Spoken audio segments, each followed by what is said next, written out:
बिस्मिल्लाहिर्रहमानिर्रहीम। Muazzam law and politics के platform से हम आपकी खिदमत में एक मरतबा फिर हाजिर हैं।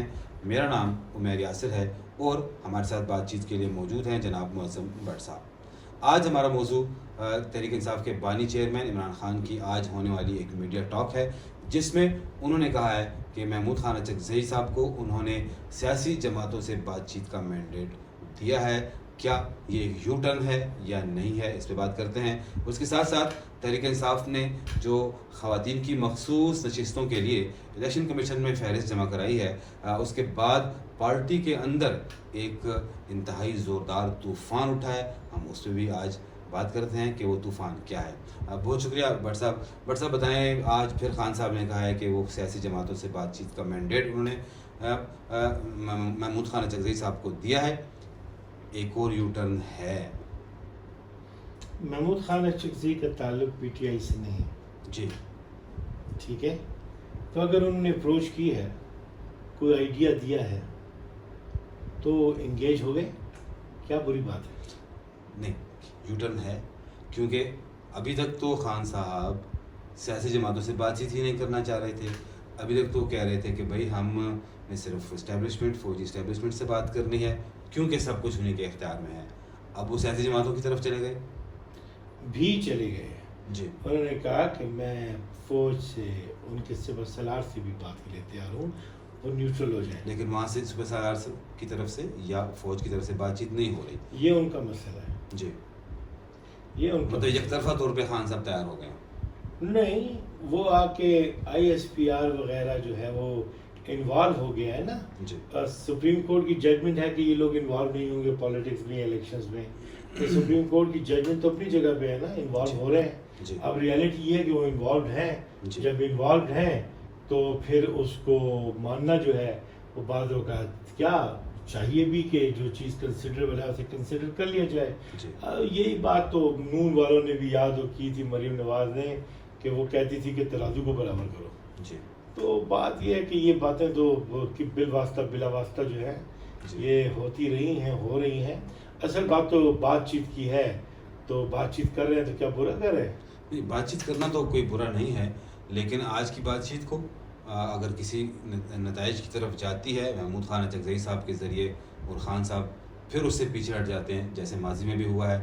उन्होंने अपनी ही जमात के लोगों को जो है वो मुज़ाकरात के लिए भेजा था, जब जिस वक्त इलेक्शन नहीं हुए थे, और फिर उन्होंने अपने ही मुकर्रर करदा लोगों से वो मैंडेट वापस ले लिया था। तो यार, काबिल कबूल बातों को ही बंदा कबूल करता है ना। जी, तो बात ये है कि अगर कोई जिसे मैंडेट दिया जाए वो अप्रोप्रिएट रिजल्ट ना ले रहा हो तो चेंज भी किया जा सकता लेकिन है। मैंडेट भट्ट साहब, मैंडेट देने से पहले कुछ चीज़ें तय हो जाती हैं।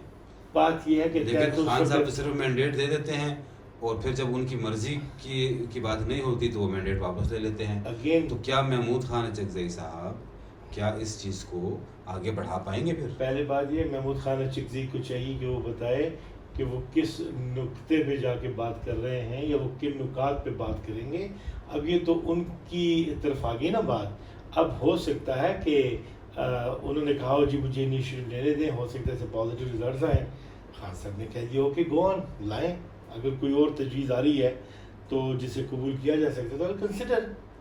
क्या ऐसा नहीं होता कि अगर पार्टी चेयरमैन या पार्टी की लीडरशिप मुख्तलिफ जो नुकात हैं मुज़ाकरात पे, उन पे एग्री होके उनको अपने एक नुमाइंदे को, जैसे कि महमूद खान अचकज़ई साहब हैं, उनको मैंडेट दे दे कि आपने इसके मुताबिक बातचीत उन करनी है। नुकात का तय होना ज़रूरी है। देखो तो हम तो इसको इस नज़र से देखते हैं कि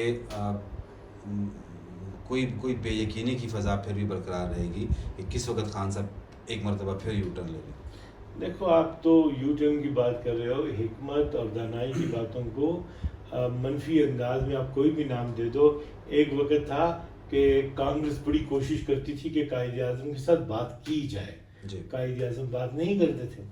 कायद आज़म से अबुल कलाम आज़ाद ने रब्ता किया और कहा कि जी मैं आपसे बात करना चाहता हूँ। वो उस वक्त सरबराह थे कांग्रेस के। जी, तो कायद आज़म ने कहा कि बिल्कुल मैं आपसे बात नहीं करना चाहता, मेरे साथ इंगेज आपने नहीं होना। आप उनके हाथ में, हिंदुओं के हाथों में कठपुतली हैं। تو بڑی سختی سے سرزنش کر دی تھی انہوں نے کہ میں بات نہیں کروں گا. جی تو انہوں نے بات نہیں کی. اب اس کے بعد کانگریس نے جب قائد اعظم کا دیا ہوا مطالبہ قبول کیا کہ ہاں مسلم لیگ ہی واحد نمائندہ جماعت ہے، تو قائد اعظم ان سے بات کر لی. 3 جون کا رزلٹ بھی آ گیا.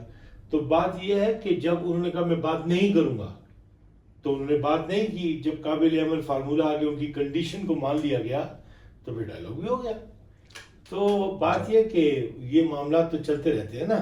جی اچھا بٹ صاحب یہ بتائیں کہ جیسے ہم تحریک انصاف کے اندر اس وقت ایک لڑائی جاری ہے، ایک طوفان اٹھا ہے مخصوص نشستوں کی فہرست جو الیکشن کمیشن میں جمع کی گئی ہے اس حوالے سے، اور اس میں کافی زیادہ یہ الزام لگائے جا رہے ہیں کہ جو خواتین ونگ کی سربراہ ہیں جناب کمل شوذب صاحبہ، ان کی تیار کردہ فہرست میں تبدیلیاں کی گئی تھیں. اب بتائیں یہ کیا معاملہ ہے؟ پہلی بات تو یہ ہے کہ مجھے تو اس بات کا کریڈٹ جاتا ہے کہ میں نے زور لگا کے کمل شوذب سے کہا کہ پٹیشن فائل کرو سپریم کورٹ میں. نیچے ہائی کورٹ میں اس کی فارمیشن ٹھیک نہیں ہے، ایگریوڈ پارٹی کو فریق نہیں بنایا گیا تھا. تو وہ بات انہوں نے مانی، اور پھر اس میں راجہ صاحب بھی انوالو ہو گئے، اپنے سواتی صاحب بھی انوالو ہوئے. آپ یہ کہنا چاہ رہے ہیں کہ پشاور ہائی کورٹ میں نہیں بنایا گیا تھا، ہاں اس کے بعد سپریم کورٹ میں. ہاں that is my contribution to the party, اور اسی وجہ سے تحریک انصاف. ہاں that was my contribution to the party. اور الحمدللہ اسی پٹیشن کے نتیجے میں جی سیٹیں مل گئی ہیں. اب سیٹیں جب ملی ہیں تو ظاہر ہے انٹرنلی کانٹیسٹ آتا ہے، کانفلکٹ آف انٹرسٹ ہوتا ہے، تو وہ ہوا ہے، اس کی وجہ سے شور بھی مچا ہے. ویسے پی ٹی آئی میں ہمیشہ سے یہ چیز رہتی ہے، چاہے وہ اقتدار میں ہو بڑی جماعت یا نہ ہو، بڑی جماعت یہ معاملات تحریک انصاف کے اندر رہتے بڑی ہیں. جماعت ہے. کبھی پارٹی کے انٹرنل لوگ بھی جو ہیں جو انتہائی قریبی بھی ہوں لیکن وہ ایک پیج پر نہیں رہتے، یہ ایک دوسرے کے خلاف بڑی معاملات جماعت چلتے ہے، رہتے ہیں. بڑی جماعت ہے، مقابلہ بھی ہوتا ہے، کانفلکٹ آف انٹرسٹ بھی ہوتا ہے، جی سبقت بھی ایک دوسرے سے کام میں لے جانا چاہتے ہیں. تو یہ تو نیچرل عمل ہے. لیکن اس سے پہلے کسی بھی جماعت میں یا تحریک انصاف میں بھی ایسے نہیں ہوتا کہ ایک فہرست تیار کر لی جائے مشاورت کے بعد اور بعد میں معلوم ہو کہ وہ تو جب جمع ہو گئی ہے تو معلوم ہو گیا اب یہ تو چینج ہو گئی ہے، اس میں تو نام ہی تبدیل کر دیے گئے. نئی سچویشنز آتی ہیں، اب نام تبدیل ہوئے ہیں نہیں ہوئے، یہ تمام چیزیں تو ظاہر ہے میری پارٹی کی سطح پہ بات ہوئی ہے، اور وہ ظاہر ہے اپنے لیول پہ ان چیزوں کو ایگزامن کرتے بھی ہیں. دیکھیں یہ فہرست جو ہے یہ مشال یوسفزئی صاحبہ نے جمع کروائی الیکشن کمیشن میں، یا جس نے بھی کروائی. کیا پارٹی اس حد تک جائے گی کہ جو بندہ اس میں فہرست تبدیل کرنے کا ذمہ دار ہے اس کے خلاف کارروائی کی جائے؟ بات یہ کہ تو پارٹی کی جو ظاہر تنظیمی معاملات ہیں نا، ان کی سطح پہ یہ چیز ہوگی. مجھے یاد پڑتا ہے جسٹس وجی تھے، جسٹس وجی کہتے تھے کہ پارٹی کی صفوں میں جو ہے انصاف کا پہلو جو ہے وہ بالا رکھنا چاہیے. جو لوگ پارٹی کے ان سائٹ میں آ کے اپنے مفادات کے لیے کام کرتے ہیں، پالیسی جو ہے اسے ابیوز کرتے ہیں، تو ان کے خلاف ایکشن ہونا چاہیے. بلکہ وہ انٹرا پارٹی الیکشن جو تھے ان پہ جب اپیل آئی تھی ان کے پاس تو بڑے تحفظات تھے.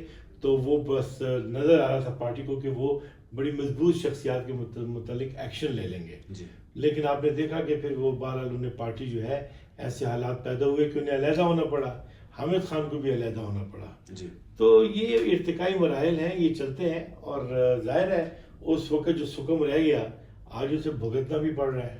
دیکھیں ارتقائی مراحل، ایک جماعت جو ہے وہ 20-25 سال سے سیاست میں ہے، وہ 3 سال ان کے وزیر اعظم بھی رہ چکے ہیں، پختونخوا میں بھی ان کی حکومت رہی ہے، پنجاب میں بھی ان کی حکومت رہی ہے. تو میرے خیال میں اب اس جماعت کو اتنے مسائل کے بعد اب ایک میچور ہو جانا چاہیے تھا، لیکن بدقسمتی ہے کہ ایک مرتبہ پھر ایسا نہیں. کیوں ایسا کہتے ہو کہ میچور نہیں؟ دیکھو میری بات سنو، ان کے آنے میں نا اسٹیٹ کرافٹ بھی شامل تھی، عوام کی اکثریت تو تھی ہی تھی، اسٹیٹ کرافٹ بھی تھی. اب بات یہ ہے کہ جب اسٹیٹ کرافٹ ساتھ مل کے آئی، حکومت بھی بنی، اور پھر ان کے جو سربراہان ہیں ان کی رغبت دوسری جانب ہو گئی، تو حالات تبدیل ہوئے نا. تو حالات جب تبدیل ہوں گے تو کیا اس کے نتائج؟ بہت شکریہ بٹ صاحب. ناظرین آپ نے ہماری گفتگو سنی، امید ہے آپ کو یہ پسند آئی ہوگی. ہمارے چینل کو لائک، سبسکرائب اور شیئر ضرور کیجیے. اللہ حافظ ناظرین.